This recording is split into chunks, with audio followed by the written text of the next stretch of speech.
नमस्कार आदाब। मैं हूं इरफान। आज का ये विशेष पॉडकास्ट मैं आप तक पहुंचा रहा हूं इलाहाबाद यूनिवर्सिटी के एक स्टडी फोरम यूनिवर्सिटी थिएटर की तरफ से, जिसे पिछले साल ऑनलाइन शुरू किया गया था। किसी भी शैक्षणिक संस्थान में अकादमिक पाठचर्या के साथ साथ अनौपचारिक पठन पाठन और विचार विमर्श का बड़ा महत्व होता है, और इस काम को इलाहाबाद यूनिवर्सिटी के छात्र दशकों से बड़ी नवीनता और बड़े ही उत्साह से करते आए हैं।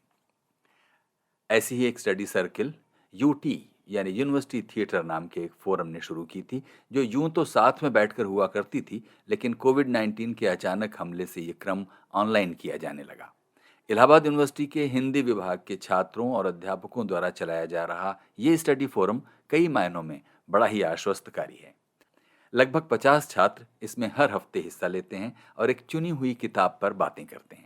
बातचीत की शुरुआत किसी छात्र के वक्तव्य से शुरू होती है और प्रश्नों का क्रम आगे बढ़ाते हुए इसमें विषय के जानकार अपना पक्ष रखते हैं।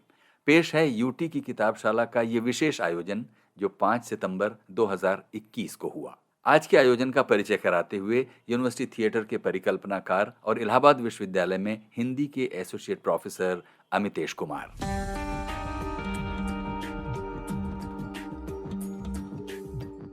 स्वागत है आप सभी का यूनिवर्सिटी थिएटर की तरफ से यूनिटी की किताबशाला सीजन 4 के पहले अध्याय में। और आज हम एक नई शुरुआत कर रहे हैं, और इस नई शुरुआत में हम किसी एक विषय विशेषज्ञ से उनके मन की किताबों की बात करेंगे कि वो कौन सी किताबें पढ़ते हैं और उन किताबों में क्या पढ़ते हैं, और उन सब किताबों और किस तरह से किताबों को पढ़ा जाना चाहिए, किताबों से संबंध बनाना क्यों जरूरी है। इन सब के बारे में हम औपचारिक और अनौपचारिक तरह की बातें करेंगे। इसका उद्देश्य यह है कि हम लोग ये पढ़ना सीखें। इसके इस पहले अध्याय के लिए हमने गुजारिश की प्रमोद सिंह जी से। आप यूं तो बम्बई में रहते हैं और आपका ताल्लुक उड़ीसा से भी है और बिहार से भी है और इलाहाबाद विश्वविद्यालय से भी है। आप यहीं के स्नातक हैं, और जिस जमाने में आप इलाहाबाद विश्वविद्यालय में थे तो आपने इसको सांस्कृतिक रूप से जो विश्वविद्यालय की सक्रियता थी उसमें भी आपका हिस्सा था। और ये आपका एक परिचय है, और आप सिनेमा में बतौर सिनेमा के विद्वान भी सक्रिय रहते हैं और सिनेमा के मेकिंग में भी सक्रिय रहते हैं। अमितेश ने जो विशेषज्ञता मेरे माथे लाद दिया है, इन सब चीजों से मुझे भयानक घबराहट होती है, क्योंकि रोज रोज का जीवन जीते हुए रोज रोज आप अनुभूत करते हो, माथे में ये साफ साफ सामने दिखता है कि आप दुनिया की सभी चीजों के बारे में कितना कम जानते हो। थोड़ा जानने की कोशिश में कभी कभी माथे में खुशफहमी बनती है कि आपने चीज को किसी कोने से पकड़ लिया। 4 महीने बाद फिर ये हादसा सामने खुलता है कि जितना पकड़ रहे थे वो तो बात का बहुत निचोड़ तक नहीं था। तो ये विशेषज्ञता वाली बात मैं थोड़ा अपने बगल रखता हूँ। किताबों में, फिल्मों में मेरी सामान्य तौर पे दिलचस्पी रही है, बहुत समय से रही है, और उसके सिवा जीवन में बहुत कुछ किया नहीं मैंने। मैं अपनी बात कुछ इमेजेस के साथ शुरू करना चाह रहा था, लेकिन जैसा जीवन में आमतौर पे होता है, ठीक एन मौके टेक्नोलॉजी कुछ लंगी मार देती है और चीजें कुछ का कुछ हो जाती हैं। तो खैर वो बड़ा मसला नहीं है। मैं बात की शुरुआत एक छोटी कहानी से करना चाहता हूँ। एक पतली किताब है, उसके मोटे भीमकाय भारी देह वाले लेखक थे अंतुआ दी सेंट-एग्यूपेरी। उनकी किताब है, आप लोगों में से काफी लोगों ने पढ़ी होगी, नहीं पढ़ी होगी तो भी उसके मुखपृष्ठ को जीवन के अलग अलग मौकों पर इधर उधर देखने का संयोग बना होगा। किताब है लिटिल प्रिंस। अंतुआ दी सेंट-एग्यूपेरी साहब जो हैं 1900 में पैदा हुए और 44 साल की उम्र में उनकी मौत हो गई। बहुत छोटा सा जीवन था। जीवन में 3 बातें जब से कुछ कुछ दुनिया देखने की समझ बनी होगी, 3 बातें उनको बड़ा हॉन्ट करती थी। एक तो पायलट कैसे बने। एयरप्लेन का जमाना अभी ठीक से शुरू नहीं हुआ था। हम 20वीं शताब्दी के एकदम शुरुआती समय की बात करें।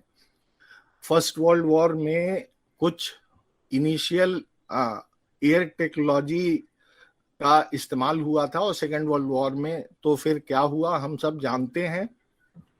तो उनको ठीक ठाक खाते पीते घर के बच्चे थे। घर के लोगों ने उनको एक प्लेन चलाने वाले छोटे मोटे स्कूल में दाखिला भी दिलवा दिया।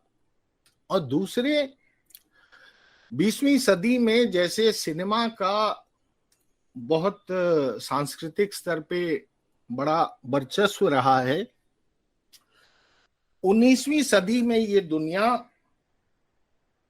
किताबों की दुनिया थी। और एग्जुपेरी साहब चाहते थे कि ये फ्रेंच समाज में जो एक से एक धुरंधर लेखक हुए हैं, कुछ मेरी किताब भी इस दुनिया में अपनी पहुंच बनाए, उसके बारे में चर्चा हो, एटसेट्रा एटसेट्रा। और तीसरा प्रसंग प्रेम वाला था। तो प्रेम में कुछ उनके सारे अनुभव नाखुशी भरे, दिल को तोड़ने वाले, एटसेट्रा एटसेट्रा ऐसे होते रहे। हम उनके ये दूसरे दिलचस्पी के संसार में लौटते हैं। उन्होंने पहली जो किताब लिखी वो शायद 1923 या 29 की कहानी है। एक किताब लिखी, छप गई थोड़ी बहुत। और बेसिकली ये जो नौकरी में लगे थे, ये बात मैं बताना भूल गया, नौकरी में लगे थे, वो नौकरी फ्रांस से नॉर्थ अफ्रीका सरकारी डाक को पहुंचाने की एक फ्लाइट सर्विस में इनकी नियुक्ति हुई थी। जूनियर थे। बहुत सारी कहानियां सर्कुलेशन में रहती थी कि फलाने पायलट ने कैसा कारनामा दिखाया, किस तरह का एडवेंचर किया, एटसेट्रा एटसेट्रा। ये जो थे नौसिखिया थे, जीवन शुरू हुआ था। और आसमान में रहना, लंबी उड़ानें भरना, जबकि एयर टेक्नोलॉजी तब उतनी डेवलप हुई नहीं थी।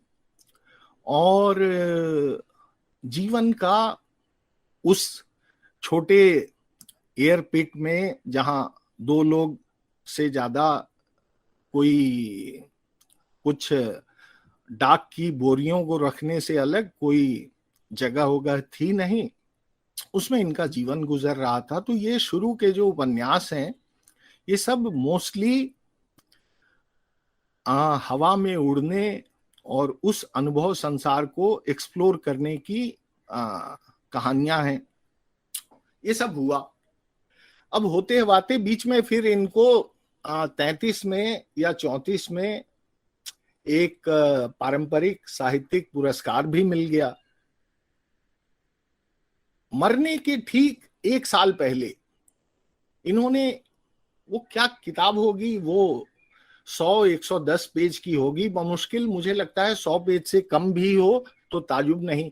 मेरी तथ्यात्मक बहुत सारी यहाँ गलतियां होती चलेंगी, सब मैं अपनी स्मृति से बोल रहा हूं, तो इसके लिए आप लोग मुझे माफ करेंगे।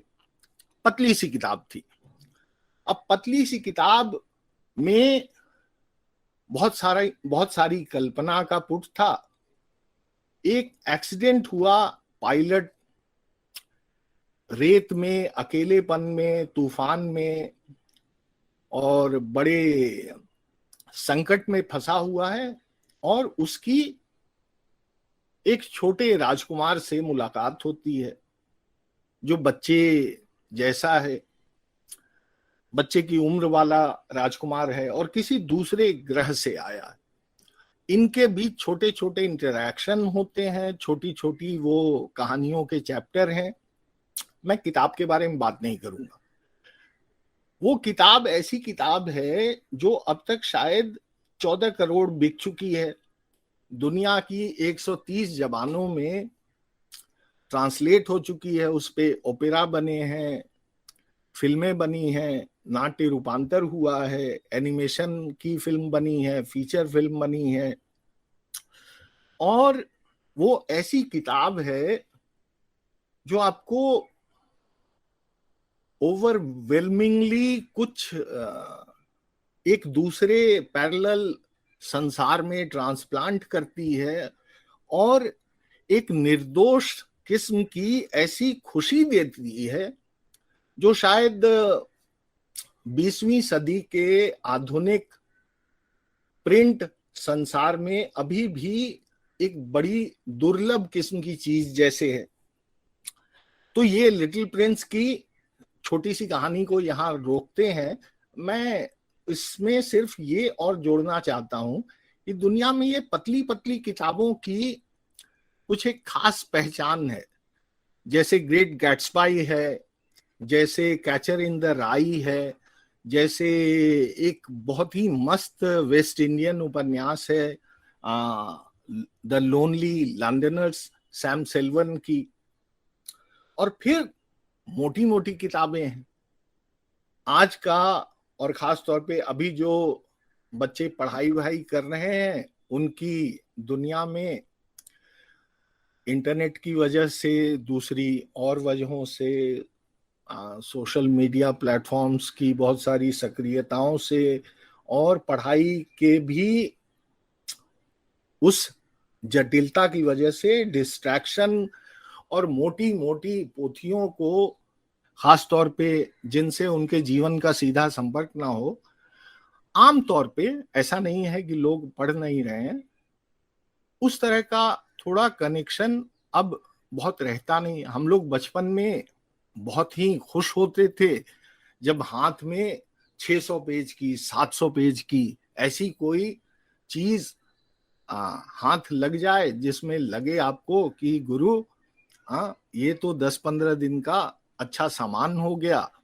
अब इसमें हम अपने घर से, अपने इमीडिएट दोस्तों से, अपनी इमीडिएट एंगेजमेंट से एकदम अपने को छांट कर कुछ एकांत के ऐसे लोक में गायब हो जाते थे कि 10 दिन 15 दिन तक हमारी किसी को खबर नहीं रहती थी और उसके एक्सप्लोरेशन में हम रहते थे। मेरी पढ़ाई वढ़ाई उड़ीसा के एक छोटे इंडस्ट्रियल टाउनशिप में हुई है और हमारे यहाँ किताब की दुकानें उकानें रहती नहीं थी। मेरी पैदाइश 1961 की है, तो मैं 60 के दशक के आखिर, 70 के दशक के बीच की कहानी से शुरू कर रहा हूँ। किताबें हमको मिलती नहीं थी। हिंद पॉकेट बुक्स वाली 1-1 रुपए की किताबें कभी कभी हाथ आती थी। 1-2 छोटी पान की गुमटियों की शक्ल वाली किताब की दुकानें थी जहां बहुत सारी चीजें ठेलम ठेली में धरी पड़ी रहती, और हमारी किस्मत अच्छी हुई, दुकान वाले ने हम पे थोड़ा एहसान किया तो हमको थोड़ा अणस के खड़े होने और इधर उधर कुछ खोजने की छूट मिलती, और हम पागलों की तरह उसमें से 4-5 जितने हमारी जेब में पैसे हुए निकाल के कुछ कुछ उस दुनिया को समझने पकड़ने की कोशिश करते जो आमतौर पे कुछ फिल्में देखते हुए और पारंपरिक किस्म की पत्रिकाओं और कुछ उल्टी सीधी किताबों से अलग हमारे लिए थोड़ा सा एक बड़ा संसार उसकी खिड़की खोलती। उस शहर से निकल के जब मैं इलाहाबाद पढ़ने गया, ये सन 83 के आसपास के समय की बात है, वहां से फिर कुछ सीरियस पढ़ना शुरू हुआ, किताबों को खोजना शुरू हुआ। फिल्में मैं 6-7 साल की उम्र से बड़ा जिम्मेदारी के भाव से देखता रहा था। अब पता चला कि ये किताबें जो हैं ये कुछ दूसरी दुनिया है, और हिंदी से बाहर और बड़ी दुनिया है।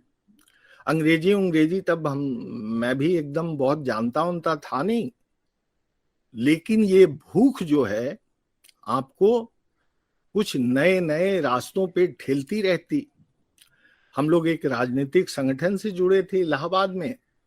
मैं उससे बाहर भी राजनीतिक संगठन के पाठों से बाहर के संसारों को मैं कैसे एक्सप्लोर करूं, इसकी भूख धीरे धीरे बनना शुरू हो गई। तो इसमें फिर आपने किताबों से दोस्ती बनानी और थोड़ा दीवाना रहने का सुर क्या क्या हो सकता है, इसको जानना समझना शुरू किया। कुछ कुछ किताबें ऐसी अचानक जीवन में आती कि लगता कि सब टूट टाट गया है, और एक अजीब भारी किस्म की खुशी और उसी तरह की उदासी मन के अंदर, लगता जैसे किसी ने छुरा घुसा दिया हो ना। आप 10-10 दिन तक कुछ लगता किसी गहरे नशे में हो, या कोई प्रेम संबंध है जो टूट फूट गया है, उसकी उदासी ने आपको जकड़ लिया है।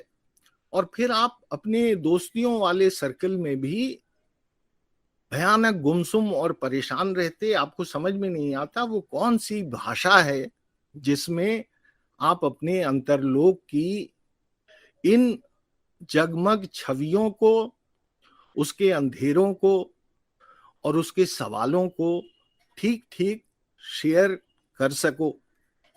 उसकी भाषा आपके पकड़ में नहीं आती थी, और उसकी वजह से खास तरह की उद्विग्नता, एक बेचैनी और माथे में कुछ कंटिन्यूअस झंकृत होता रहता था।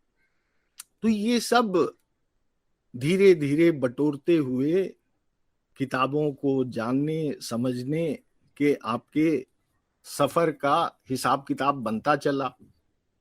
अब ये क्या है ना, इसमें कुछ खास खास किताबें रही होंगी। डोरिस लेसिंग की एक किताब थी गोल्डन नोटबुक, मार्केस साहब की 100 ईयर्स थी ऑफ सॉलिट्यूड, और इसी तरह फिर नए नए कुछ लेखक आप खोज लाते, कोई बता देता। उस समय तो इंटरनेट ये सब भी नहीं था, कहीं से किसी की बात आपने सुनी और आप फिर खोज में किसी खास समय विशेष में नहीं, वो खोज कुछ एक कंटिन्यूअस प्रेजेंट टेंस में चलती रहती थी। हो सकता है किसी किताब का कोई किस्सा, किसी लेखक का कोई किस्सा जो आपने 10 साल 11 साल पहले सुना था, किसी अनजान आदमी के मुंह से सुना था, किसी कैजुअल एक्विंटेंस के जबान से आपने सुनी थी। आप उसकी खोज में कंटिन्यूअसली बने रहते। जीवन में जिस भी तरह के प्रसंग बीच में आए हों, गए हों, उल्टा सीधा हुआ हो, वो सब एक तरफ, और आपके माथे में एक ट्रैक कंटिन्यूअसली चलता रहता कि प्यारे, ये किताब तुम्हें खोजनी है, खोजने का काम बचा हुआ है, उसको पाने का काम है। ये कुछ इस तरह के लगता जैसे कोई प्रेम प्रसंग हो ना, उनकी अपनी कुछ आंतरिक अंतरंग गुप्त कहानी हो जिसको आपको ठीक से सॉर्ट आउट करना है। अब इसमें क्या होता, बहुत सारे लेखकों के साथ आपकी कुछ अंतरंग बातचीत चलती रहती ना, और उस बातचीत चलने में ये होता कि आपने उस लेखक की एक किताब पढ़ी, 2 किताब पढ़ी, 3 किताब पढ़ी, 4-5 किताबों के बाद एक तरह का ये हिसाब भी समझ में आने लगता कि ये जो हम अंतरंगता आपस में शेयर कर रहे थे, वो दुनिया के इन ध्वनियों, दुनिया की इन जिज्ञासाओं और समय समाज के कुछ इन सवालों का जो इन्वेस्टिगेशन था, अब थोड़ा मैं उससे अलग हो रहा हूं, और उसके बारे में मेरी राय अब कुछ अलग बनना शुरू हो रही है, जिसके प्रति आपका भयानक राग प्रेम था, अचानक वहां कुछ थोड़ा डिटैचमेंट और सवालों की खिड़कियां खुल जाती ना। एक समय था जब मैं पागलों की तरह वीएस नायपॉल की लिखी हर चीज को खोज खोज के पढ़ता था। फिर एक समय आया, आपको लगा कि नायपॉल के बारे में अफ्रीका की जो उन्होंने लिखाई की है, उनके साथ काफी समय, उनकी जवानी के दिनों में, क्या नाम है लेखक का, नाम भूल रहा हूं मैं, तो उन्होंने नायपॉल के साथ अपने संबंधों पे एक काफी प्यारी सी किताब लिखी थी। अफ्रीकन बहुत सारे बौद्धिक समाज में अफ्रीका के बारे में नायपॉल की लिखाइयों पे लोग उनको नोबेल मिलने के 7-8 सालों पहले अलग अलग तरह से बातें करने लगे थे। उसको पढ़ के मुझे काफी मन में उदासी होती, अच्छा नहीं लगता, लेकिन फिर ये बात भी समझ में आती कि इन बातों में तथ्य है। और फिर जैसा बाद में हुआ, उनकी राइटिस्ट चिंताएं, उनका हमारे देश के दक्षिणपंथी ताकतों में उम्मीद और अपनी पहचान खोजने की एक अलग जो यात्रा है, उससे आपको ये बात समझ में आनी शुरू हुई कि एक आप का अपना लेखक, उसकी लिखाई से जो आपको इतना अनुराग रहा हो, इतनी मोहब्बत रही हो, तो ये कुछ उस तरह का मामला है कि जैसे घर में आपके अपने लोग हों, बहुत सारी उनके साथ आपकी अंतरंगता रहती है, और एक पर्टिकुलर पॉइंट पे ये भी देखने की आप में समझ बनती है कि हमारा अनुराग यहीं तक है, उसके बाद हमारी समझ अलग अलग है। और उसमें बहुत सारा ऐसा तत्व भी है जो हमको निहायत विपरीत किस्म की दुनियाओं में खड़ा करता है। तो एक तो ये कुछ ऐसी दुनिया है किताबों से अनुराग वाली, जिसका कथा कहानी और समय में कुछ दिलचस्प किस्म का मनोरंजन हो जाए के बियॉन्ड वो कुछ एक तरह का अन्वेषण है ना। अन्वेषण, उसको आप सांस्कृतिक अन्वेषण कह लो, अंतरलोक में दिए और मोमबत्ती की रोशनी में किसी सफर में निकल जाने का जुनून कह लो, और अलग अलग वाक्यों में, एक एक पैरा में, 10 पेजों में दुनिया के साथ कैसे संगत बने, दुनिया को आप किन किन जिज्ञासाओं में पहचानने का एक अनुरागी संसार खड़ा करो, सवाल कैसे करो, बात कैसे करो, जीवन जियो कैसे ना। लगता है उसका वो कुछ कंटिन्यूअस वर्कशॉप है, और उसमें आप, हम सबका जीवन बड़ा छोटा संक्षिप्त जीवन है, 20 तरह के एंगेजमेंट कंटिन्यूअसली हमको उठाते पटकते रहते हैं। समय हफ्ते में 4 दिन ऐसे होते हैं जब आपको इसका ख्याल करके बड़ी ग्लानि होती है कि हम अपने जीवन को ठीक से नियंत्रित कर कैसे नहीं पा रहे। उसके बीच में आपको इस अनुराग और इस खोज, इस मोहब्बत के लिए जगह बनाते रहने की जरूरत रहती है। आज के समय में भी, जबकि पढ़ने की आदतें बहुत बाधित हुई हैं, कम हुई हैं, वो सारा समय नेटफ्लिक्स और इधर उधर जहां फंसता रहता है, मैं उसकी आलोचना नहीं कर रहा हूं। मैं कह रहा हूं कि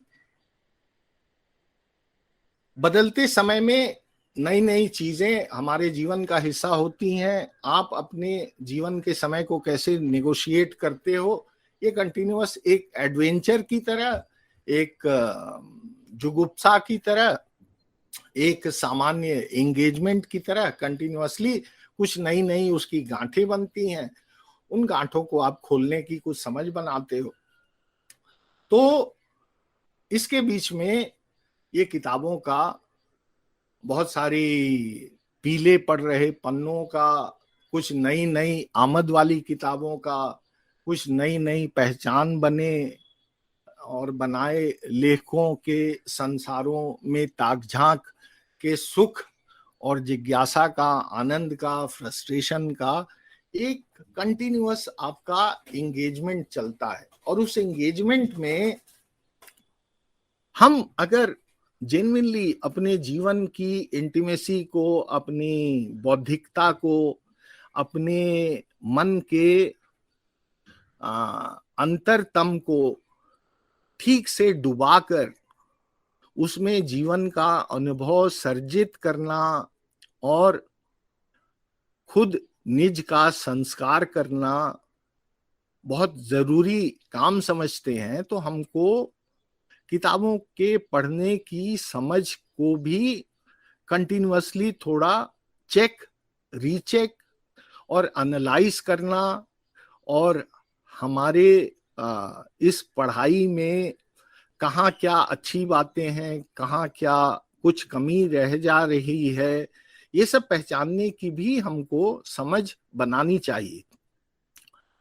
और ये ऐसा मसला है जिसमें आपका कोई दोस्त, कोई आपका शिक्षक, कोई आपके संसार का और कोई निजी परिचित संगी साथी बहुत मदद कर नहीं सकता। ये आपको खुद के साथ बड़ी स्ट्रॉन्ग बॉन्डिंग बना के, अपने माथे का हिसाब किताब सॉर्ट आउट करके समझने और सीखने की जरूरत रहती है कि हम दीवाना होकर एक इस विराट संसार के एक छोटे किसी कॉर्नर में गुम होना तो चाहते हैं, लेकिन हम उससे हासिल क्या करना चाहते हैं। हमारी, और हासिल मैं क्रूड फिजिकल सेंस में और समाज में इससे ये हो गया और वो हो गया के टर्म्स में नहीं कह रहा, वो एक बड़ा निजी एडवेंचर है और निजी नॉलेज का कुछ बड़ा मिस्टीरियस संसार भी है। तो हमको, हम सब की अपनी जो अंतरंग दुनिया है, उसका शेड, उसकी बुनावट, उसका कोना अंतरा सब बड़ा अलग अलग तरह से है। हमने कहाँ कैसा जीवन अनुभव अर्जित किया, हमको हिंदी फिल्में पसंद आती हैं या यूरोप की फिल्में पसंद आती हैं, जैसे इन दिनों मुझे इजरायली फिल्में पसंद आती हैं। और मैं देखता हूं कि फिल्मों के प्रति अनुराग रखने वाले बहुत सारे मेरे दोस्त हैं, मेरे इस दिलचस्पी को ठीक से समझते नहीं और उस मेरी निजी खुशी को शेयर करने की बहुत गुंजाइश बनती नहीं। तो उसी तरह का ये मामला है। किताबों के अंदर भी आप अगर इतलो कलवीनों को पसंद करते हैं और किसी जीवन के किसी खास मौके पे if on A winters train traveller जैसी किताब ने आपको सुखी किया है, और कलवीनों की बहुत तरह की बहुत अलग अलग किस्म की किताबें हैं, उसने सुखी किया है, तो उसमें कोई दोस्त आपका बहुत संभव है बताने की स्थिति में होगा नहीं कि आप किस यात्रा में हो, आपका आनंद किस किस्म का है और आप वहां से खोज कर निकाल के आ रहे हो।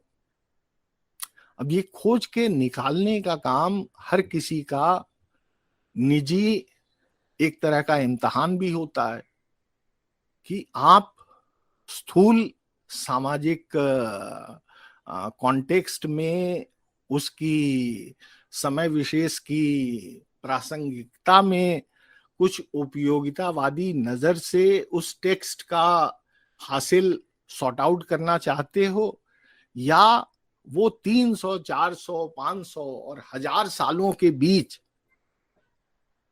खड़ी हुई एक दुनिया है जिसका हिसाब किताब आपने बड़ा निजी संदर्भों में भी करने का गुर सीखा है।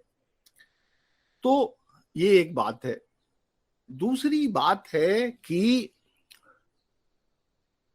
ये बात भी हमारे माथे में थोड़ा ठीक से साफ होना चाहिए कि इस सारी मोहब्बत का, इस सारे एंगेजमेंट का आपको कुछ हासिल होगा, और ठीक ठीक वो क्या हासिल होगा इसका सीधा कोई जवाब नहीं है। ये सफर में बने रहने का और सवालों से सर फुड़वाते रहने का एक continuous long running rigorous engagement है, जिसमें या तो आपको आनंद आता है या आपके माथे में क्या उसको बोलते हैं, पीड़ा होने लगता है, तकलीफ होने लगती है। तो ये भी कुछ हमारे समाज में और खासतौर पे हिंदी समाज में साहित्य अभी भी 10 किताबों को छोड़ दें, 20 किताबों को छोड़ दें, अभी भी स्थूल कुछ वृत्तांतक किस्म का साहित्य है। साहित्य का अंतरलोक और साहित्य का कुछ अंतरंग सफर और उसकी कुछ अपनी किस्म की इंटीमेट यात्राओं का संसार और उसका संस्कार बनाना हमने बहुत सीखा नहीं है। देर सबेर हमारे समाज में, हमारे समाज की किस्मत अच्छी रही तो हम उसको भी सीखेंगे, या कौन जानता है 25-30 सालों बाद किताबों का क्या भविष्य होने वाला है। लेकिन जब तक हैं वो, और जब तक हमारे आत्मा में जगमग करने का उनका अपना अंतरतम वो कौशल है जो शायद और किसी भी मीडियम के पास नहीं है, तो उस सेंस में हम किताबों से कैसे मोहब्बत करना सीखें, ये प्राथमिक लेसन होना चाहिए हमारे लिए। और इंटीमेट तरीके से, किसी चिरकुट उस आकांक्षा में नहीं कि हमको ये मिल जाएगा और हमको वो मिल जाएगा। वो ऐसी कुछ अजीज सी मोहब्बत है जहां सामने वाला आपसे कुछ नहीं मांगता, वो सिर्फ आपको ल्योर करता है कि कितनी इंटरेस्टिंग जर्नी है ये, आओ चलो देखो आजमाओ, और आप गुम होने की, निकल पड़ने की, दीवाना होने की नई नई तरकीबें और नया नया हुनर और दुनिया की संगत में रहने और दुनिया को देखने की लबालब प्रेम से भरे, जिज्ञासाओं से भरे, और इस समय में दुनिया में मनुष्य अच्छा मनुष्य हो सकने का संस्कार अर्जित करते हुए आप उस सफर में जो निकलते हो वही उसका सबसे बड़ा हासिल। तो फिलहाल मेरे माथे में ऐसी ही कुछ बातें बनी थी। इस पॉइंट पे मैं अपनी बात रोकता हूं, और आपके मन में मेरी इस उमड़ घुमड़ को सुनते हुए कुछ सवाल खड़े हुए हों, हम उस पे बात करेंगे। फिलहाल मैं अपना माइक ऑफ करता हूं। अब सवालों का स्वागत है। सवाल आप माइक ऑन करके भी पूछ सकते हैं और कमेंट सेक्शन में भी पूछ सकते हैं। सर मेरा सवाल ये है कि जब हम किसी एक पुस्तक को अपने पास रखते हैं और उसको पढ़ने जाते हैं तो उसको हम किन किन बातों को ध्यान में रख करके उस पुस्तक को पढ़ें, चाहे उस पुस्तक की शुरुआत कैसे करें, थोड़ा इसके बारे में आइडिया लग जाता तो अच्छा रहता।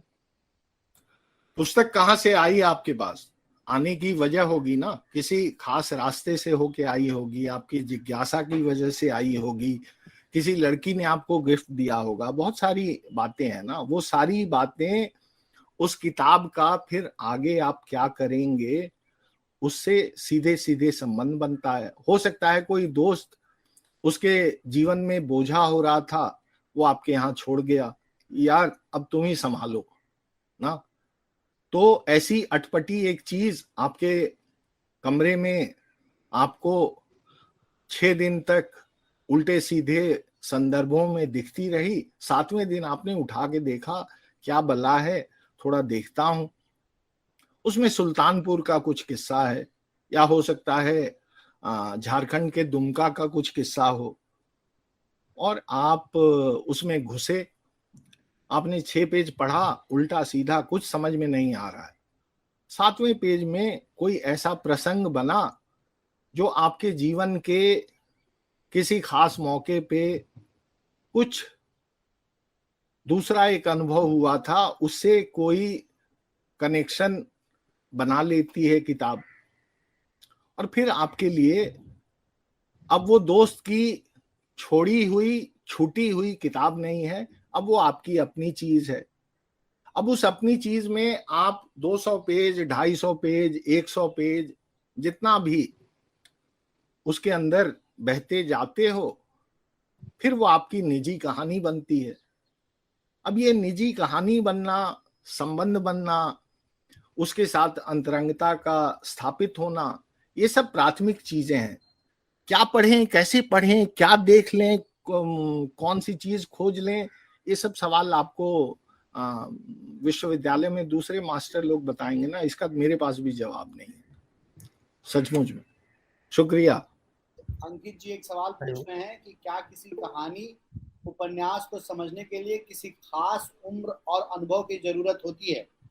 साथ ही वो ये जानकारी भी दे रहे हैं कि लिटिल प्रिंस का हिंदी अनुवाद नन्हा राजकुमार के नाम से प्रोफेसर लाल बहादुर वर्मा ने किया है, लेकिन सवाल उनका है कि किसी कहानी उपन्यास को समझने के लिए किसी खास उम्र और अनुभव की जरूरत होती है। इस सवाल के जवाब के बाद बबली अपना सवाल आप पूछिएगा। मुझे लगता है, अब पता नहीं, बच्चों की जो पत्रिकाएं होती हैं ना, हम लोगों के समय में जैसे मधु मुस्कान, पराग, ये सभी पत्रिकाएं होती थी, और आमतौर पे भारतीय समाज में हमारे समय तक तो ये बड़ा खूब होता था। अब मालूम नहीं क्या हिसाब किताब है कि 25 साल की उम्र में भी बहुत सारे लोग जीवन में पहली किताब हाथ उठाए तो वो जेम्स हेडली चेज का कोई अनुवाद था ना। 18 साल की उम्र में बच्चे मधु मुस्कान पढ़ रहे हैं ना।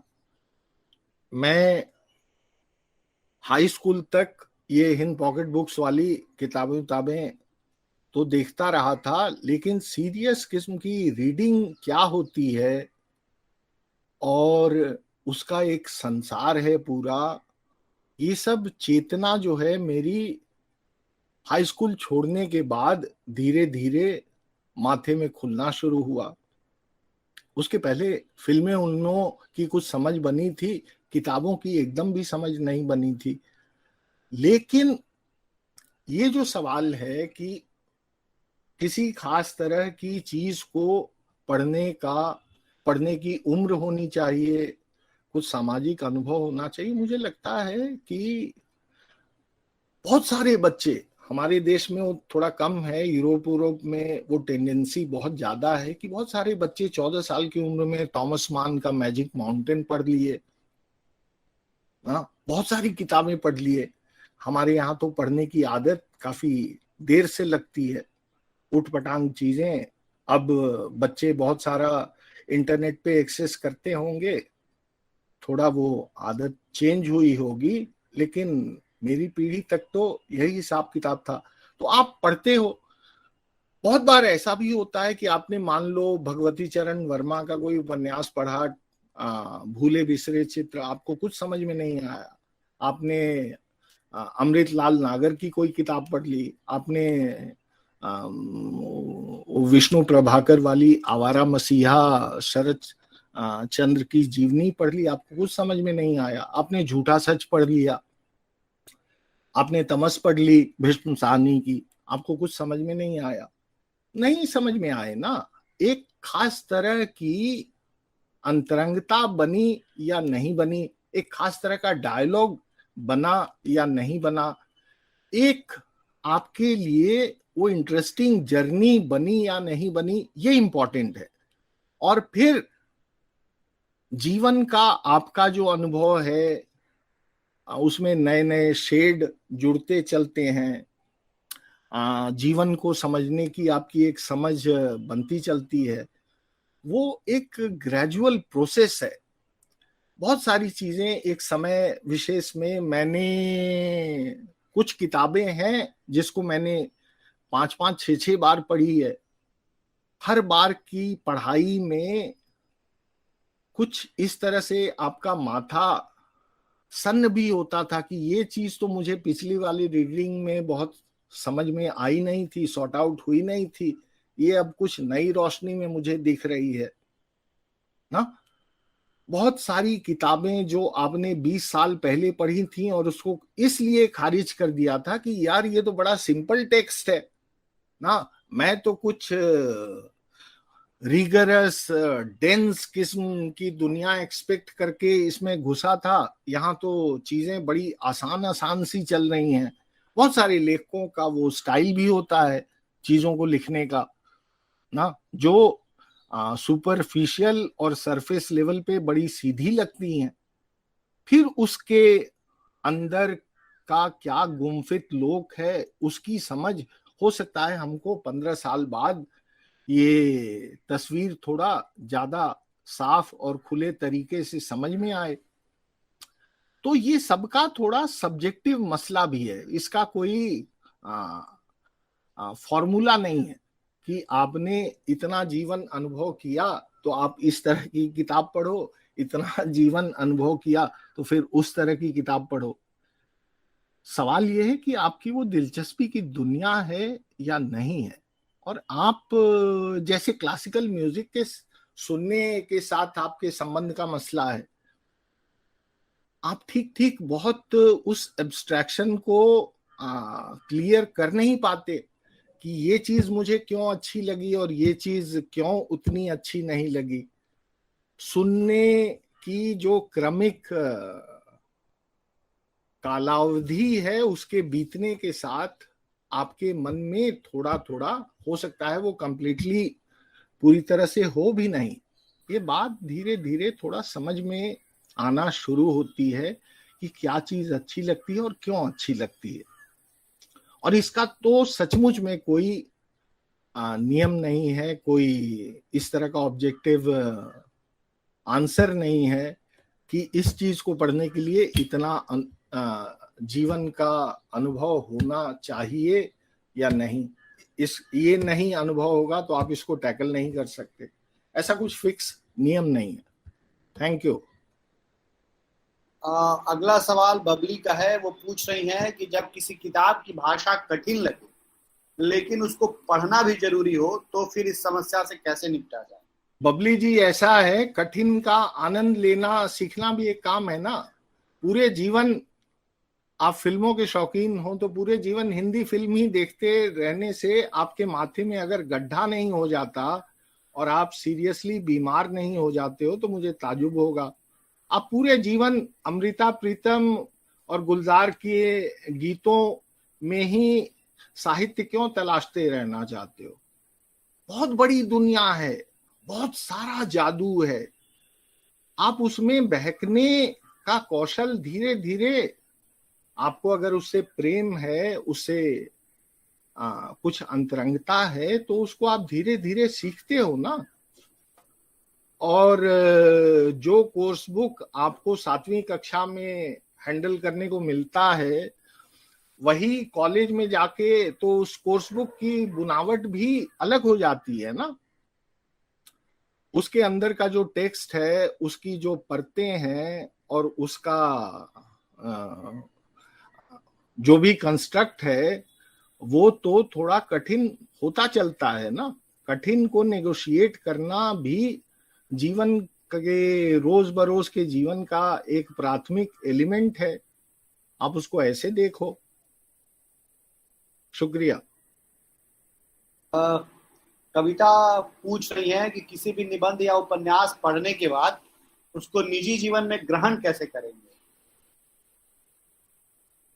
यार ये बहुत मुश्किल सवाल है, इसका मेरे पास जवाब नहीं। सॉरी। आशुतोष अपना सवाल पूछिए, आपने हाथ उठाया है, उसके बाद हम अंकित का सवाल लेंगे। जैसे हम किसी मूवी को देखते हैं तो इजीली रिलेट कर पाते हैं, हम किसी बुक को पढ़ते हैं तो हम उससे कंटिन्यूअसली रिलेट नहीं कर पाते, तो उससे कैसे मतलब रिलेट कैसे करें? आशुतोष, ऐसा है दोस्त,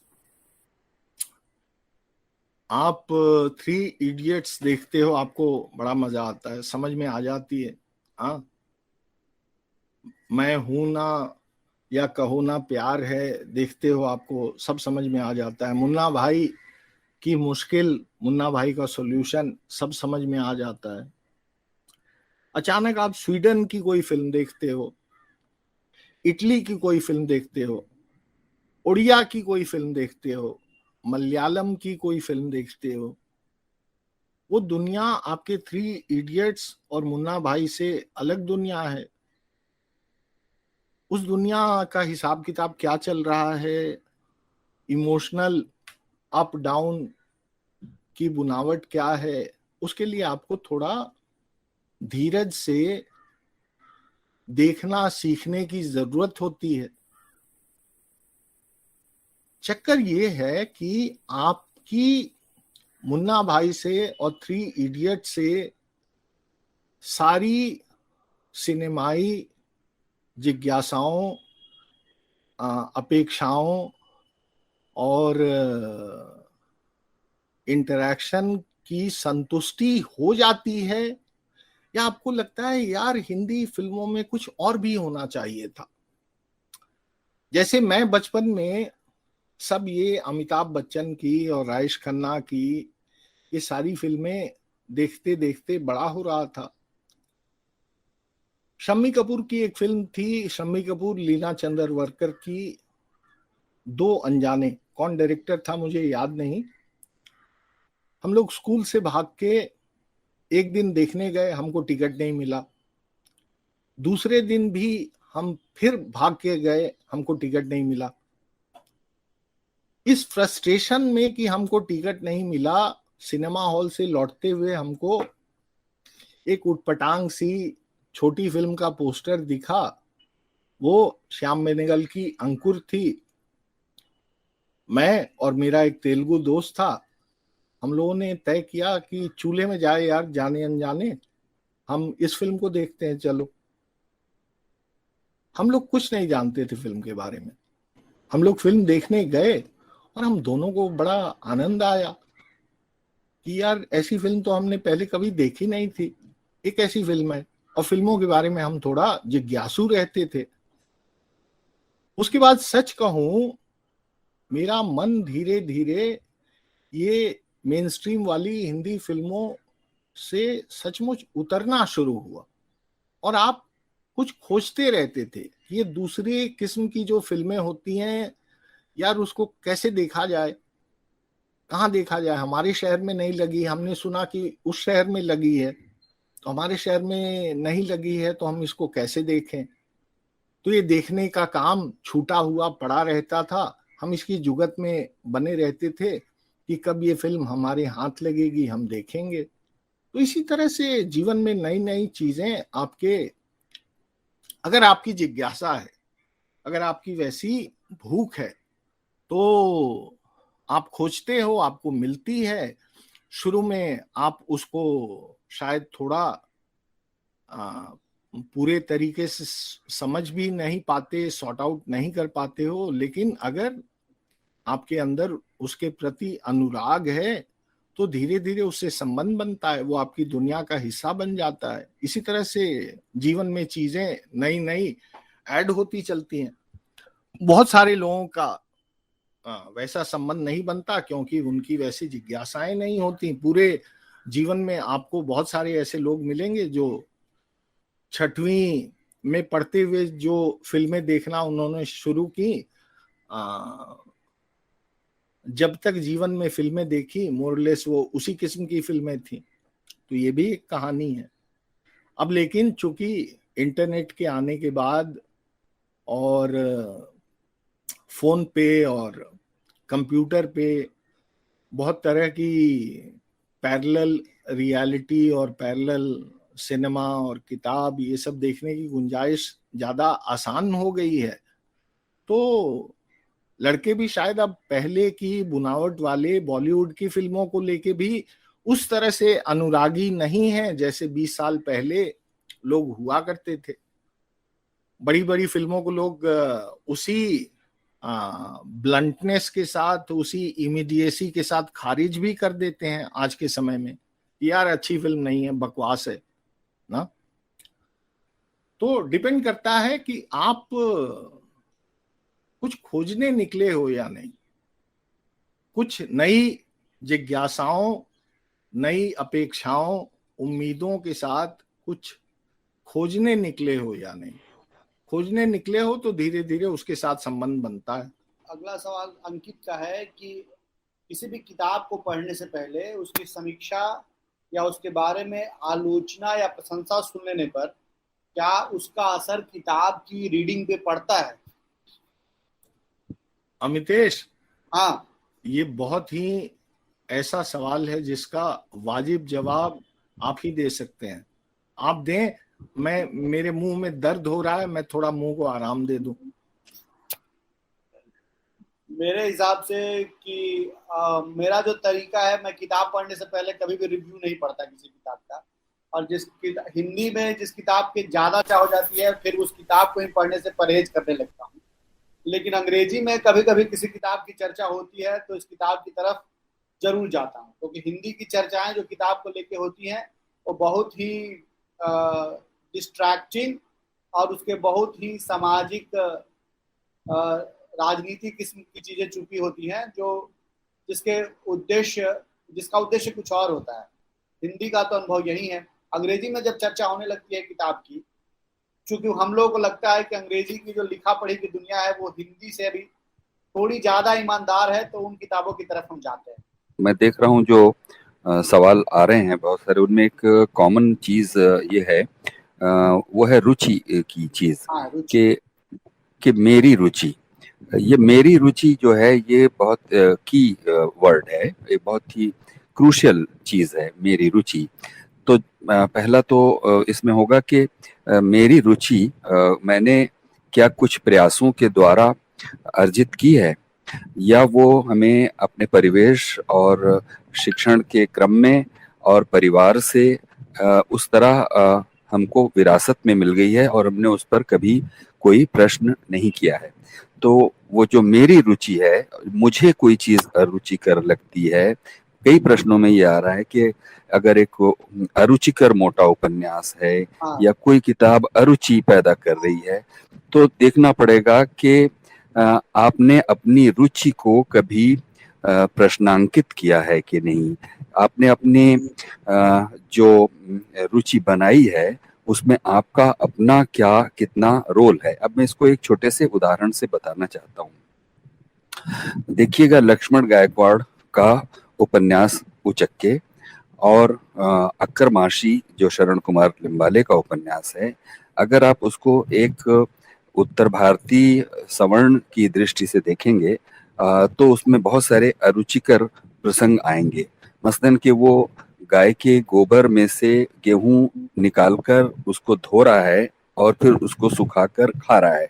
आप कहेंगे ये एक अरुचिकर प्रसंग है, लेकिन क्या आपने अपने समाज में जाति व्यवस्था और उससे उपजे दंश पर कभी अपने मन में कोई सवाल ला पाए हैं कि नहीं ला पाए हैं? क्या आप लेखक के अनुभव को वो स्थान देना चाहते हैं कि नहीं देना चाहते? उचक्के में एक जगह पर आता है कि जब वो घर से निकलता था और सामने से पुलिस वाला आता था और गुजर जाता था उसके सामने से, तो अगर उसको मारे नहीं तो उसको बहुत आश्चर्य होता था कि आज पुलिस वाले ने उसको मारा नहीं। तो ये जो अनुभव है, जिसको एक सवाल शुरू में भी आया था कि क्या एक खास तरह का अनुभव होने पर ही हमको कोई चीज समझ में आएगी, ये बात उससे भी जुड़ती है। क्योंकि अगर आप डिक्शनरी के सारे शब्दों को याद कर लें तो भी ये जरूरी नहीं है कि खुसरो की इस पद का अर्थ आप निकाल सकें कि खुसरो दरिया प्रेम का उल्टी वाकी धार, जो उबरा सो डूब गया, जो डूबा हुआ पार। इस बात के लिए या कबीर की उलट बांसियों के लिए अनुभव की एक वो जरूरत पड़ती है। रह गई बात इसकी, तो कोई भी किताब संदर्भों से अलग नहीं होगी और वो आपकी अपनी खोज कि आप उसमें क्या ढूंढने के लिए, उदाहरण के लिए अगर टेलीफोन डायरेक्टरी नाम की किताब अगर आपके पास है तो आप उसमें एक नंबर ढूंढ रहे हैं, वो मिलेगा या नहीं मिलेगा। या अगर आप एक दिए हुए जीवन मूल्यों के लिए अपने को अभ्यस्त करना चाहते हैं तो आपको रामचरितमानस या और जो दूसरी होली बुक्स हैं वो बहुत रुचिकर लगेंगी, क्योंकि वो आपकी उन धारणाओं और उन जीवन जीने की संकल्पनाओं की पुष्टि करती हैं। तो रुचि और अरुचि का प्रश्न इस बात से जुड़ा होता है कि आपने अपने प्रदत्त जो मनोजगत है उसको कितना विस्तारित करने का अपने लिए काम लिया, कितना आपने अपनी समाज और परिवेश से अर्जित जो मूल्य और धारणाएं हैं उनको कितना सवालों के सान पर चढ़ाना मंजूर किया। इससे आपके धैर्य की भी परीक्षा होगी। इसमें मुझे आगे भी बहुत कुछ कहना है, लेकिन मैं बहुत लोगों का समय न लेकर अभी चुप होता हूँ, बीच में जरूर कुछ और बोलूंगा। अंजलि का एक सवाल आया है कि कई बार हम किसी किताब को पढ़कर उसके प्रभाव में आ जाते हैं, तो या तो सब कुछ अच्छा लगता है और फिर खराब ही लगता रहता है। ऐसे में हम उस किताब के प्रभाव से कैसे निकलें? और कई बार किसी किताब के अलावा कुछ नहीं दिखता जब तक वह पूरी नहीं हो जाती, ऐसे में हमें क्या करना चाहिए? इस सवाल के बाद रतनदीप जी, और रतनदीप जी के बाद प्रदीप अपना सवाल पूछ सकते हैं। ये बड़ा सीधा सा मामला है। आपको किसी से प्रेम होता है, सब चीजें उसकी अच्छी लगती हैं, लेकिन प्रेम को भी आप थोड़ा सान पे चढ़ाते रहते हो ना। आप सोए हुए इंसान नहीं हो और प्रेम को भी उसके भरपूर पने में अनुभूत करना चाहते हो, तो उसके साथ भी ये बड़ी प्राथमिक बात है। और ये उस समय आपको ठीक समझ में न भी आए, 2 साल बाद 3 साल बाद ये बात बहुत पारदर्शी तरीके से, अगर आप सचमुच माथे से चौपट नहीं हो, पैदल नहीं हो, तो ये बात समझ में आती है कि उस प्रेम के भी 20 पहलू थे और उस 20 पहलू में से 6 पहलू पे ही आप चिपके रहे। उन बाकी के 14 पहलुओं कि आपने, मैं नहीं कह रहा हूं कि आप उसकी जासूसी कर रहे हो। आपको वो चीजें आपके पाठ का हिस्सा होती हैं, आपके सामने चीजें खुलती हैं, आप उसका हिसाब किताब मन ही मन सामने वाले से न भी करो, मन ही मन करते चलते हो। तो यही मामला किताब के साथ भी है।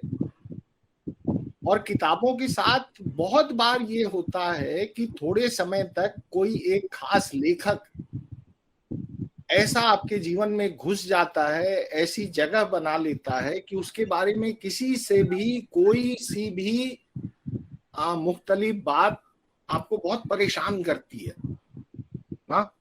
लेकिन अगर आप सचमुच में उस दुनिया में घुसे डूबे चारों तरफ टहल करने वाले एंगेजिंग पाठक हो, तो आपको वो दिखता है ना कि मुराकामी की भी ये दिक्कतें हैं, हनीफ कुरैशी की ये दिक्कतें हैं, वीएस नायपॉल की ये दिक्कतें हैं, राही मासूम रजा साहब ने भी बहुत सारी किताबें लिखी, लेकिन वो मन को तोड़ने वाला जो गद्य उन्होंने आधा गांव में खड़ा किया, वो किसी दूसरी किताब में उस तरह से उभर कर सामने आई नहीं। सत्यजीत राय ने बहुत सारी फिल्में बनाई, अच्छी बनाई, कुछ खराब बनाई, लेकिन जब उनके पास सबसे कम पैसा था, सबसे ज्यादा संकट था, उस समय उन्होंने जो पाथेर पंचाली बना ली, वो जीवन में फिर दोबारा कभी नहीं बना सके। तो ये सब बातें, आप अगर उस दुनिया में टहलते हो, बहलते हो, फटी फटी आंखों से, खुली खुली आंखों से उसका पाठ अलग अलग तरीके से करने का संस्कार अर्जित करते चलते हो, तो ये सब समझना आपको धीरे धीरे आ जाता है। उसमें थोड़ा हो सकता है कई बार थोड़ा समय लगे, कई बार आपके माथे में उस मोहब्बत की धुंध इतना घनीभूत तरीके से बनी रहती है कि आपको सिर्फ उसका एक ही पहलू दिखता रहता है। लेकिन अगर आप सचमुच अनुरागी पाठक हो और डूबने वाले पाठक हो, तो उसकी सीमाएं, उसके झमेले, उसकी समस्याएं, उसका चतुर्दिक संसार की बुनावट किन किन शक्लों में हुई है, उसको पढ़ना आप सीख लेते हो। Thank you. रतनदीप जी, अब आप अपना सवाल पूछिए, काफी देर से आप सवाल पूछना चाह रहे हैं। जी, आपकी पसंदीदा 3 किताबें और आप 700-800 पन्नों वाला उपन्यास कब लिख रहे हैं? रतनदीप जी, ऐसा है कि पसंदीदा मेरी 3 किताबें तो है नहीं, मेरी पसंदीदा 300 किताबें हैं, फिर उसमें भी इजाफा होता रहता है, तो इसका जवाब बड़ा मुश्किल है। और 700-800 पेज की किताबें तो रोज आप माथे में लिखते रहते हो, बाहरी संसार में कब किस शक्ल में आएंगी, इसकी अभी दूर दूर तक मुझे कोई हवा नहीं। शुक्रिया। प्रदीप, अपना सवाल पूछिए। हेलो हेलो, मेरी आवाज आ रही है? जी सर, मैं सवाल पूछना चाहता हूँ ये कि जैसे आप किसी इंतजार में या भटकते हुए श्याम बेनेगल या फिर अंकुर जैसी फिल्मों में या उस तरह की किताबों में आप घुस जाते हैं एक यात्रा में, लेकिन जब आप उसको कहीं ना कहीं इंगित भी करते रहते हैं, कहीं सोशल लाइफ में, कहीं डायरी में, कहीं कुछ भी दोस्तों के साथ, लेकिन जब आप निकलते हैं तो आपके सामने कई तरह के लोग होते हैं और वो कहते हैं कि अरे आप जिनको देख रहे हैं, आप जिनको पढ़ रहे हैं, वो तो इस विंग के हैं, मतलब राइट विंग के हैं या फिर लेफ्ट विंग के हैं, और ये एक दूसरी तरह की विचारधारा से आपको ट्रेन कर रहे हैं, और जबकि आपके विचार में आपके मन में ऐसा कोई विचार नहीं आता है। तो इससे बचने का और इससे निकल पाने का क्या तरीका है? प्रदीप जी, ऐसा है, इस सवाल का 2 जवाब है, एक आसान वाला और एक थोड़ा मुश्किल वाला। आसान वाला जवाब ये है कि आपके मन में इस तरह की फांक बन गई है कि कुछ चीजों से आप कनेक्ट होते हो, कुछ चीजों से नहीं होते हो, और आपको लगता है कि यही उसका डेफिनेट चॉइस है आपके लिए, और इसका कोई चॉइस की कोई पॉसिबिलिटी ही नहीं है। बात खत्म, या तो ये मेरे काम की है या ये मेरी दुश्मन दुनिया का सामान है, तो मैं इसको हाथ भी नहीं लगाऊंगा। अब इसका मुश्किल जवाब ये है कि फ्रेंच साहित्य में बाल्जाक एक बड़े लेखक रहे हैं 19वीं सदी के, और वो मोनार्की का समर्थक थे। ये बात चिल्ला चिल्ला के वो बोला करते थे। और फ्रांस में जो है 1789 में हम जानते हैं एक क्रांति हो चुकी थी, राजशाही को लोगों ने धक्का मार के गिरा दिया था, राजा को गिलोटिन से उसकी गर्दन उतार ली थी। उसके बाद बाल्जाक ऐसी बात कह रहे हैं, तो बाल्जाक को लोग पढ़ क्यों रहे हैं, लोग पढ़ते क्यों हैं, और सीरियस किस्म के पाठ में लोग जाते कैसे हैं। जैसे सिनेमा में होता है कि धीरे धीरे जब आपका मन सिनेमाई संस्कारों में थोड़ा प्रबुद्ध होना शुरू होता है, तो आप फिल्म उसकी कहानी के लिए नहीं देखते हो, कहानी बाय द वे वहां एग्जिस्ट करती है और कहानी की रीढ़ पे ही वो पूरी दुनिया खड़ी होती है, लेकिन आप देखते हो कि दुनिया देखने की इस फिल्म मेकर की नजर क्या है, इसका शॉट क्या है, इसकी सीक्वेंसिंग कैसी है, इसका आंतरिक रस बनाने की बुनावट क्या है। तो उसी तरह से किताबों के साथ भी है। आप किसी लेखक को इसलिए भी ढूंढ ढूंढ कर पढ़ते हो कि इसके लिखने में वो जादू क्या है, इसकी बात कहने की वो शैली क्या है, इसकी पूरी केमिस्ट्री क्या है, और वो जो समूचेपन में आपके सामने उसकी दुनिया बनती है, उस दुनिया की मोहब्बत का असर इतना घनीभूत है कि आप किसी लेखक को सिर्फ उसके विचारधारात्मक आग्रहों की वजह से ही पढ़ोगे या नहीं पढ़ोगे का सवाल आप हैंडल नहीं करते। आप दूसरी वजहों से भी किसी लेखक को डूब कर पढ़ना चाहते हो। बहुत सारे लेखक हैं जो प्रतिक्रियावादी हैं, लेकिन बहुत अच्छे लेखक हैं। मैंने सबकी किताबें पढ़ी हैं। मैं उनके साथ किसी पॉलिटिकल कैंपेन में नहीं जा रहा हूं ना। उनके मन के एक अंतरंग आंतरिक सफर में कुछ दूर तक उनका संगी होता हूं और उसमें मुझे रस मिलता है, इसलिए पढ़ता हूं। तो एक उसका आसान जवाब है, दूसरा मुश्किल जवाब है। आप तय करते हो आपके लिए फिलहाल कौन सा काम की चीज है और किसको आप परस्यू करो। शुक्रिया। आलोक जी सवाल पूछ रहे हैं कि अगर एक ही किताब को हम कई बार पढ़ें तो क्या उसका प्रभाव हमारे जीवन में अलग अलग होगा? डिपेंड करता है आप किताब क्यों दोबारा पढ़ रहे हैं, तिबारा क्यों पढ़ रहे हैं, चौबारा क्यों पढ़ रहे हैं। उस किताब ने आपके मन के रसायन के साथ कुछ ऐसा खेल किया है, ऐसा कांड किया है कि आप पलट कर दोबारा उसकी तरफ आए। तीसरी बार आए तो और बड़ा मसला है, चौथी बार आए तो उसने सीरियसली आपके जीवन में कुछ नाटकीय उठापटक की होगी। तो और वो हर बार का पाठ जो है वो आपको किसी नए सफर की, नए किस्म की अनुभूतियों के संसार का आपके लिए खुलासा करेगी, नई समझ बनेगी। वो कभी भी पुराने पाठ का रिपीट नहीं होती। आपके लिए हमेशा वो खुद एक नए किस्म का अनुभव होती है। आप जैसे आपने कोई किताब 4 मर्तबा पढ़ी और आपके लिए वो मैटर करने वाली किताब थी, तो वो चारों पाठ आपके मन में हर बार वो एक नया संसार बनाएगी। वो पुराने पाठ का रिपीटेशन कतई नहीं होगी। शुक्रिया।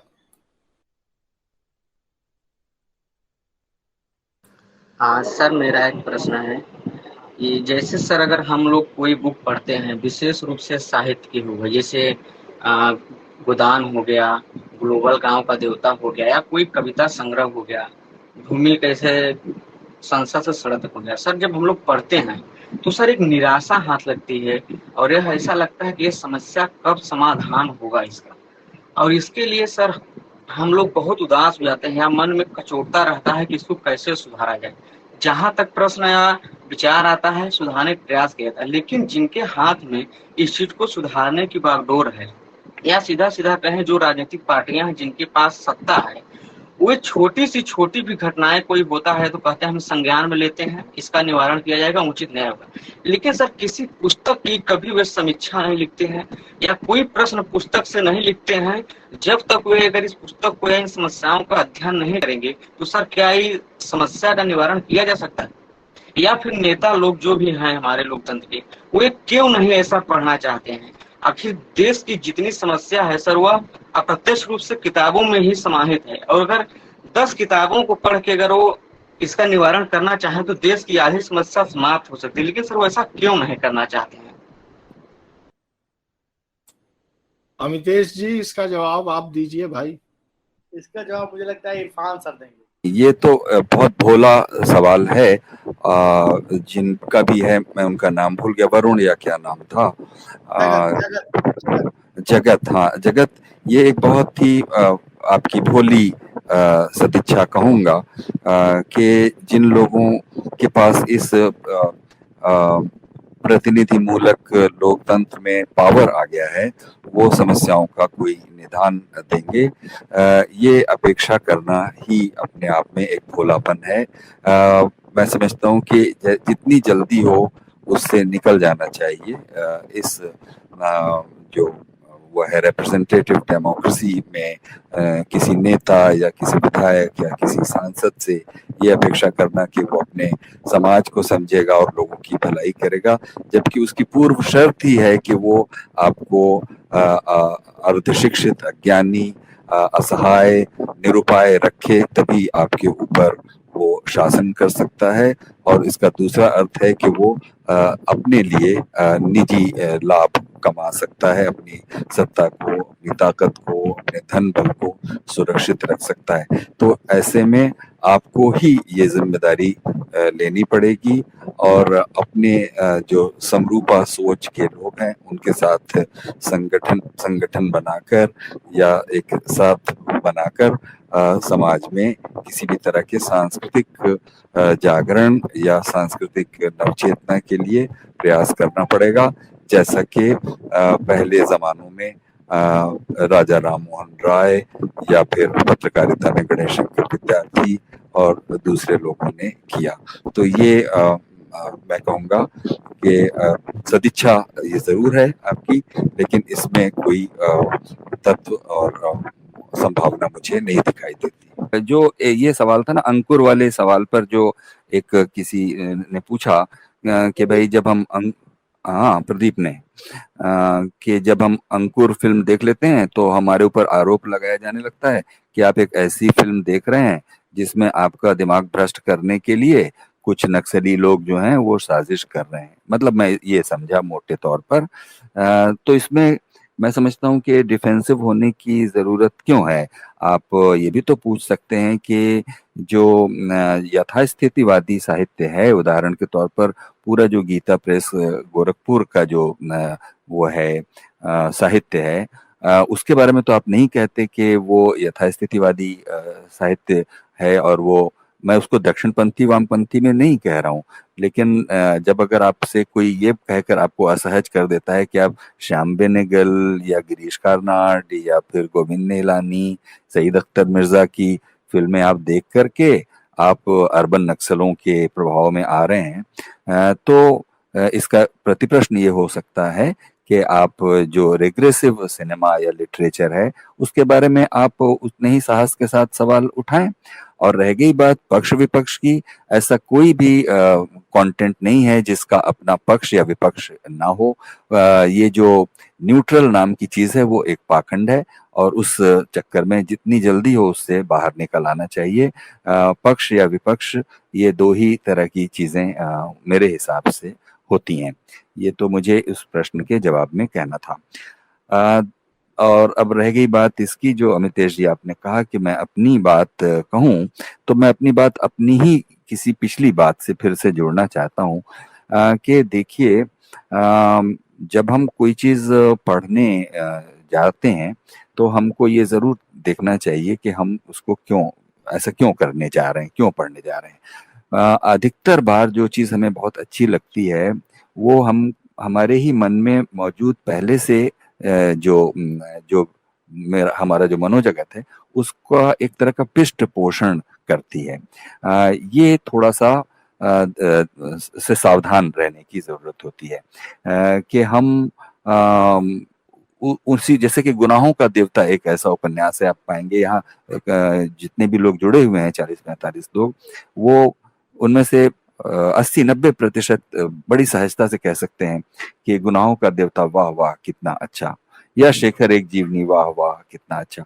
मैं एक दो किताबों के नाम सिर्फ इसलिए ले रहा हूँ कि वो निर्विवाद रूप से लोगों को बहुत ही ज्यादा पसंद आती हैं, क्योंकि वो कहीं हमारे जो पहले से जो हमारा एक वो है मनोजगत है, उसको एक खाद पानी देती रहती है, उसका एक तरह से एक संतुष्ट करती है। तो हम जब एक सत्य की खोज में जब निकलते हैं तो हमको बहुत सारे अपनी ही धारणाओं को सवालों पर कसना पड़ता है, पढ़ना चाहिए। एक अच्छे अध्येता की निशानी यह है कि वो खुद ये देखे कि वो क्यों कोई चीज पढ़ रहा है, और तब उससे ये उत्तर निकलेगा कि कोई चीज रुचि दे रही है कि उसमें रुचि आ रही है कि नहीं आ रही है, और तब वहीं पर एक टकराहट अपने ही अंदर होती है, और तब आपको नई रुचि के लिए अपने को नया करना पड़ता है। एक तरह का आत्मसंघर्ष वहां पर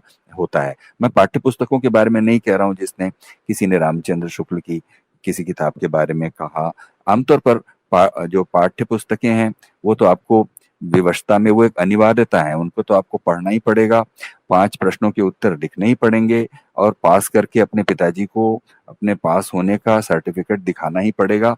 तो उस मजबूरी को आप छोड़ दीजिए, और उस ज्ञान से कुछ मिलेगा नहीं। नौकरी जरूर मिल सकती है, और नौकरी मिलने के बाद भी अंत में आप एक मूढ़मती अज्ञानी और एक प्रतिक्रियावादी व्यक्ति बनकर सामने आ सकते हैं, जैसा कि बहुत सारे लोग आते हैं।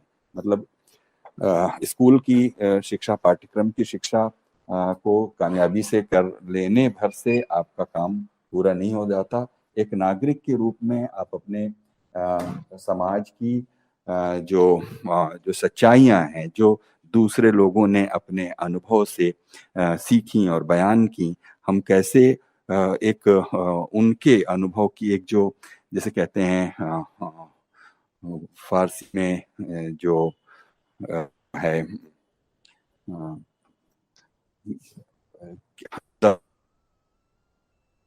के साथ साथ सांस लेना, हमदमी।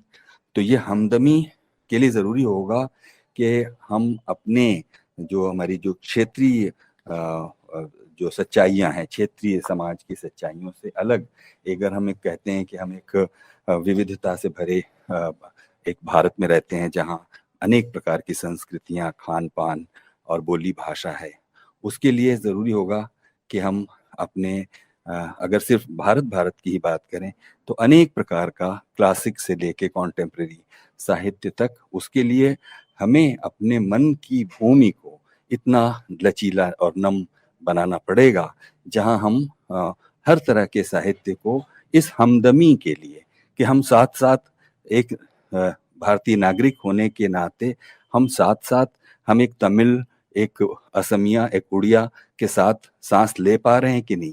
और तब फिर आप अगर ये इस कैटेगरी में जल्दी जल्दी बांटेंगे कि नहीं वो फला उपन्यास या किताब तो हमें रुचि नहीं आ रही थी, तो उस रुचि के लिए एक आत्मसंघर्ष की जरूरत पड़ेगी। अपने आप को इस बात के लिए तैयार करना पड़ेगा कि हम क्यों पढ़ रहे हैं इस बात को। एक कि हम परीक्षा पास करने के लिए, वो एक उसका व्यावहारिक पक्ष हो गया और उसका एक फंक्शनल एस्पेक्ट हो गया, उसे भूल जाइए। वो तो आप 2 साल, 3 साल, 5 साल ज्यादा से ज्यादा परीक्षा पास करने के लिए, इंटरव्यू क्रैक करने के लिए, वो तो एक चीज हो गई।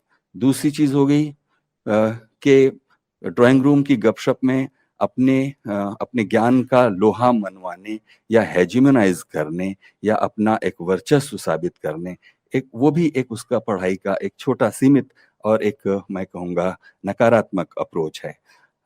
तीसरा, और जो कई बार बहुत पहला होता है, कि हम अपने ही बनाई हुई धारणाओं के जवाब वहां पा रहे होते हैं, इसलिए हमें कोई वो किताब बहुत रुचिकर लगने लग जाती है। क्योंकि अगर उदाहरण के लिए आपने कोई चोरी की और कोई किताब चोरी की वकालत करती है तो आपको वो किताब बहुत रुचिकर लगेगी, मतलब मूल्यगत उस उधेड़ बुन उहापोह से निकलने के लिए।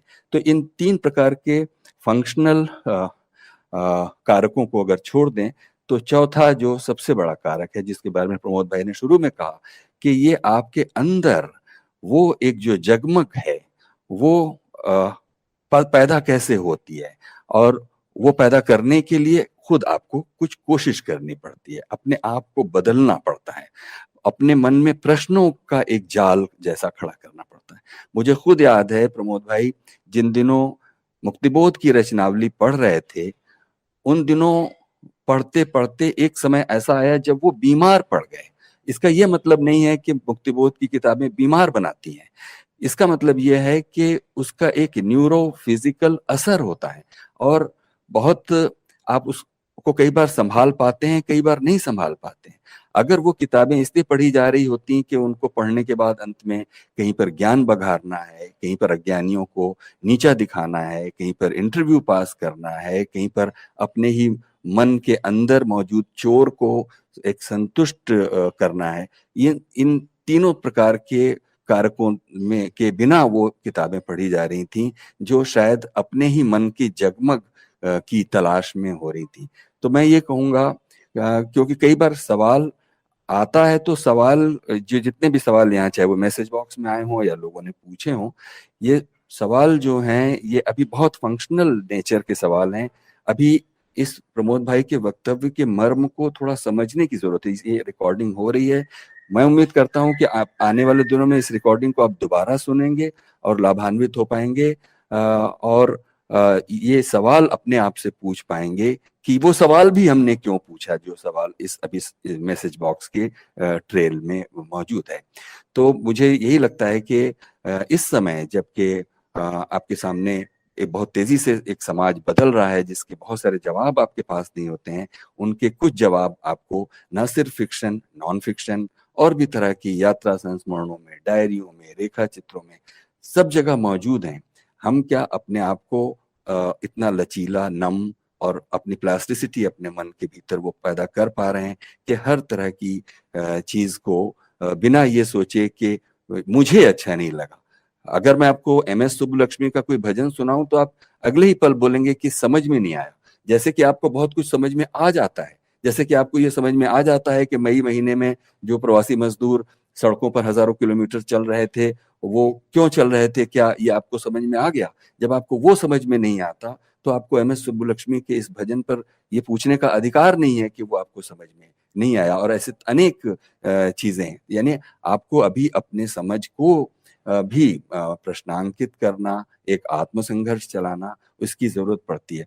मैं खुद अगर सोचूं, मैं कई बार सोचता हूं जब भी इस आपके हिंदी डिपार्टमेंट के कमरे में आता हूं, एक भी छात्र यहाँ पर मुस्लिम आइडेंटिटी का आपको नहीं दिखाई देगा। कभी आप में से किसी ने सोचा होगा कि ऐसा क्यों होता है, ऐसा क्यों हुआ होगा कि एक भी छात्र, अगर मैं ना आऊं तो शायद कोई भी ऐसा नाम नहीं दिखाई देगा जिसका पहचान कोई मुस्लिम आइडेंटिटी की हो। और हम लोग कहते हैं कि मतलब एक मतलब गंगा जमनी तहजीब और ये सब की बातें, हिंदी विभागों की अगर आप दशा देख लें, मैं अब उसमें नहीं जा रहा हूं, लेकिन ये प्रश्न तो खुद आप एक छात्र होने के नाते यहाँ से उठेगा और यहाँ से उठकर बहुत दूर तक जाता है, जो आपके अंदर जो जड़ीभूत हो चुका एक और संतुष्ट एक मन है, उसको कहीं कोई हिलाने का काम करता है कि नहीं। ये कुछ बातें मुझे इस सिलसिले में जरूर कहनी थी। थैंक यू दोस्तों, मैं भी थोड़ा कुछ ऐड करना चाहूंगा। इरफान का गुस्सा, असंतोष बड़ी बेसिक और वाजिब किस्म की चिंताओं की बात है, और विश्वविद्यालयी परिवेश में किताब की बात, संस्कृति की बात, थोड़ा सा मैं उसके बारे में जजमेंटल नहीं होना चाहता, लेकिन थोड़ा सा परतदार होने की जरूरत है। इसके बारे में अभी जितने लोग यहाँ मौजूद हैं उनको थोड़ा सोचने की जरूरत है। दूसरी चीज, ये आमतौर पे हम सबके साथ होता है कि हम इलाहाबाद के हैं, हम लखनऊ के हैं, हम बनारस के हैं, तो हमको बनारस की, लखनऊ की, इलाहाबाद की जमीन जो है बड़ी महत्वपूर्ण लगती है। लगता है दुनिया में इससे अनूठी जगह कोई है नहीं। इसका प्रेम और इसका स्वाद जो है वो बेमिसाल है। अब ये सच्चाई होती भी है, लेकिन यही सच्चाई नहीं होती। इलाहाबाद के साथ साथ लखनऊ भी उतना ही मार्मिकताओं से भरा है, बनारस भी उतनी ही मार्मिकताओं से भरा है, और बनारस के पड़ोस में गाजीपुर और बलिया भी उतनी ही मार्मिकताओं से भरा है। और मैं इस कहानी को थोड़ा स्ट्रेच करूंगा कि आप जीवन में निकलते हो और वो आज के राजनीतिक परिवेश के प्रसंग में और उसके असर में हो रही बातचीत के तर्ज पे नहीं है। आप उत्तर प्रदेश से बाहर निकलते हो, आप दक्षिण की तरफ निकलते हो, आप पूरब की तरफ निकलते हो, आप पश्चिम की तरफ निकलते हो, उत्तर की तरफ निकलते हो, और वो सब दुनियाएं उतनी ही अनोखी और मार्मिक हैं और उनका अनुभूत संसार उतना ही जगमगाहटों से भरा है। सवाल है कि आप मोहब्बत से देखने उधर निकल रहे हो या नहीं। और वो फिर आपके देश की भी बात नहीं है, आपके देश के बाहर बांग्लादेश हो, श्रीलंका हो, वेस्ट एशिया में इजराइल हो, फिलिस्तीन हो, सबके अंदर वो अनूठापन भरा पड़ा है। और आप सिर्फ इलाहाबाद के नहीं हो, आप सिर्फ उड़ीसा के और यूपी के नहीं हो, और आप हिंदुस्तान के भी नहीं हो, आप दुनिया के नागरिक हो। और अगर ये समझ और ये मोहब्बत आपने किताबों को पढ़ के नहीं सीखी है, तो ये सचमुच शर्म की बात है कि आप सिर्फ नौकरी के लिए पढ़ाई कर रहे हो। आप हर क्षण जितने इलाहाबाद के नागरिक हो, उतना ही आप फिलिस्तीन के भी नागरिक हो, उतना ही आप साउथ अमेरिका के किसी छोटे गुमनाम देश के भी नागरिक हो। और उसके प्रति भी आपके अंदर का जिज्ञासा का संसार उतना ही खुला, समृद्ध और ममताओं से भरा होना चाहिए। और मैं खुद उस तरह का विविध पाठक नहीं हूं, लेकिन मैं तो कहता हूं आप स्पेस के बारे में देखो, आप साइंस के बारे में देखो, आप मैथ्स के बारे में देखो, आप नेचर के बारे में देखो, आप खानों के इतिहास के बारे में देखो, आप गानों के इतिहास के बारे में देखो। वो सब आपका अंतरंग भरपूर निजी संसार होना चाहिए। उसकी वो आपका निजी संसार न भी हो सके तो उसके प्रति जिज्ञासाएं आपकी खांटी होनी चाहिए। आप दुनिया में किस तरह से नागरिक के बतौर जिंदा रहना चाहते हो, आपको हर क्षण इस छोर से उस छोर तक वो समूचा संसार आपके लिए एक्सेसिबल हो, ये आपके मन की प्राथमिक भूख होनी चाहिए। नहीं है तो क्षमा करें दोस्त, आप सचमुच गंवार हैं।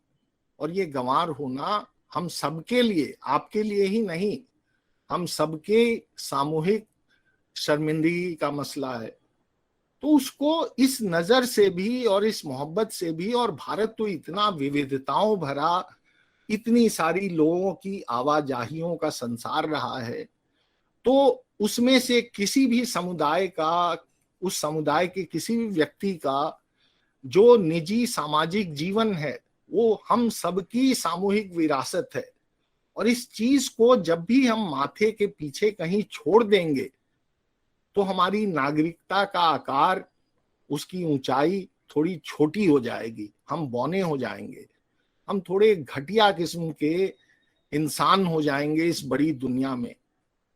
और उसके लिए हमको तात्कालिक तौर पे ये सच्चाई न भी दिखे, कुछ सालों बाद ये बात हमारे आत्मा को खंगालना शुरू करेगी कि हम किस तरह के नागरिक थे। तो ये नागरिकता भी अरमानों का उतना ही बड़ा ग्लोब होना चाहिए जैसे आपकी जिज्ञासाओं का। शुक्रिया। अब ये वक्त है जब हम प्रवीण सर से आग्रह करें कि वह इस पूरे सत्र पर अपनी बात रखें। आदरणीय प्रमोद सर, इरफान सर, प्रिय अमितेश जी और दोस्तों, मेरे हिस्से में जो 2-3 मिनट का या लक्ष्मण जी और साथी लक्ष्मण जी, मेरे हिस्से में जो 1.5-2 मिनट या 3 मिनट का समय आया है, मेरा बहुत मन था है कि ये भी प्रमोद सर या इरफान सर भी बोलते तो हम लोग और समृद्ध होते। आज प्रमोद सर को यहाँ सुनना और इरफान सर को फिर से यहाँ सुनना हम सब के लिए और यूटी के दोस्तों के लिए बहुत समृद्ध होने वाला, एक दृष्टि देने वाला अनुभव रहा है। मैं प्रमोद सर को उनका ब्लॉग आज तक और सिनेमा में पढ़ता रहा हूँ, उनका प्रशंसक हूँ। आज उनका श्रोता होना बहुत सुखद रहा। किताबों में क्या पढ़ना चाहिए, किताबें क्यों पढ़नी चाहिए, इन सब बातों पर प्रमोद सर जिस तरह पूरी दुनिया की सैर करा रहे थे, इसे कहते हैं कि ट्रिप टू द बुक्स, वो कितना दिलचस्प था कि ये आज इस किताबशाला के इस आयोजन में इतनी ज़्यादा संख्या में विद्यार्थियों की, दोस्तों की उपस्थिति बताती है। बात जॉर्ज मार्टिन की एक किताब है डांस विद ड्रैगन्स, इसमें एक बात कही गई है, एक पात्र कहता है Jojen, a reader lives 1,000 lives before he dies, a man who never reads lives only one.